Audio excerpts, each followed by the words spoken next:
Steps to help you get out of debt. Most of us have some kind of debt, right?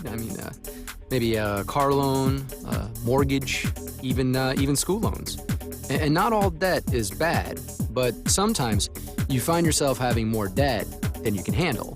And being in that kind of debt stinks, no doubt, plain and simple. Because not only does it mean you owe money you don't have, yikes, it can add a large amount of stress and anxiety to your life. And you don't want that. You don't need that. No one needs that. So what to do?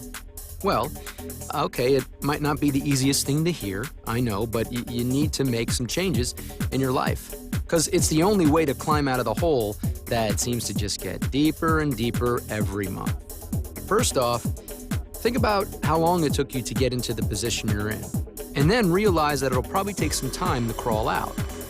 That will take hard work, perseverance, patience, and motivation. So, what can get you started on the road to being debt-free? A budget. Now, if you already have one, make sure to update it to include all your debts and current monthly payments. If you've never used one, now would be the time to start. If you need some help, you can look online or download a budget worksheet from the What to Do Now section when you finish this video. Why create a budget? Well, a good budget will help you see where your spending goes every month.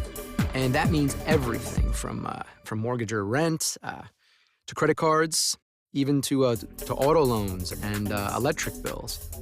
Even those little things that you buy on a daily basis. Now, it's going to require a little time and effort, but believe me, it'll be worthwhile in the long run, really.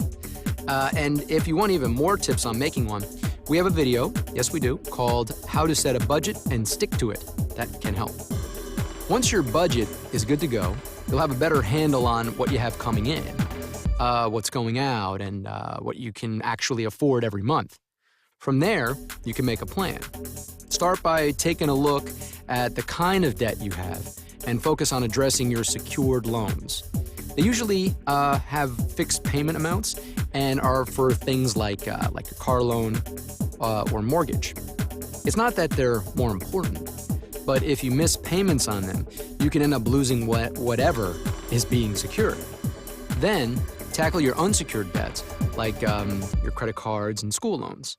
Start by listing them out from highest interest rate to lowest, and then continue to pay at least the minimum monthly payment on everything. But where you can, yes, pay more than your minimum, starting with the loans with the highest interest rates first, of course. And if you're having trouble making even the minimum monthly payments, you can always call your creditors and let them know that you're having troubles. Now, okay, yes, this may seem intimidating, but there are people on the other end of the phone who can help you come up with a plan. And think about it, really, it's in their best interest for you to pay your bills, right? Another option to consider is a debt consolidation loan. This can help you by rolling all of your unsecured debt into one, but it's only beneficial if it saves you interest and helps you avoid adding more to your debt.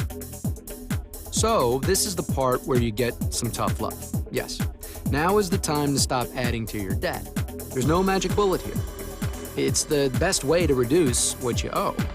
And if you want to do this right, you're going to have to make some concessions in your life, which may mean you need to stop spending on non-essentials. Do you buy your lunch every day?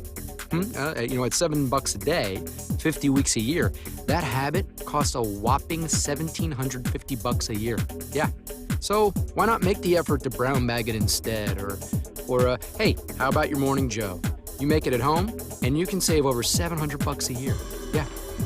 Just think about where you can trim the fat in your budget and then make changes in your life. Take public transportation to work. Use coupons when you shop. Don't buy the latest and greatest device when what you have just works fine. Another way to stop adding to your debt is to use this rule of thumb, which I love. If you can't afford it, you can't have it. That will help you avoid buying things you'll end up paying for down the road. Finally, be creative. Let's face it, some of us live a little larger than we need to. So figure out what you can do without and get some cash for it. Hey, whether you clean your closet and visit a consignment shop, hold a yard sale or sell something online. I mean, there are plenty of ways to make some extra cash.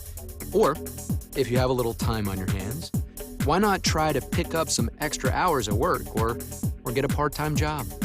And with the average tax refund around $3,000 according to CNBC, think hard before you blow it on a vacation or something you don't really need. What you should be doing with that money instead is using it to pay down your debt. No excuses. Being in debt can make you feel isolated and probably pretty bummed out. But if there's one thing to remember, it's that you're not alone. And there are people you can turn to for help. So if you find yourself in a spot that you can't manage on your own, check with an accredited nonprofit consumer credit counseling agency, one that's a member of the National Foundation for Credit Counseling. So now that you've taken the first step toward getting out of debt, simply acknowledging that you need to take action can help you start down the right path. And if you follow these steps, you'll slowly but surely chisel away at what you owe.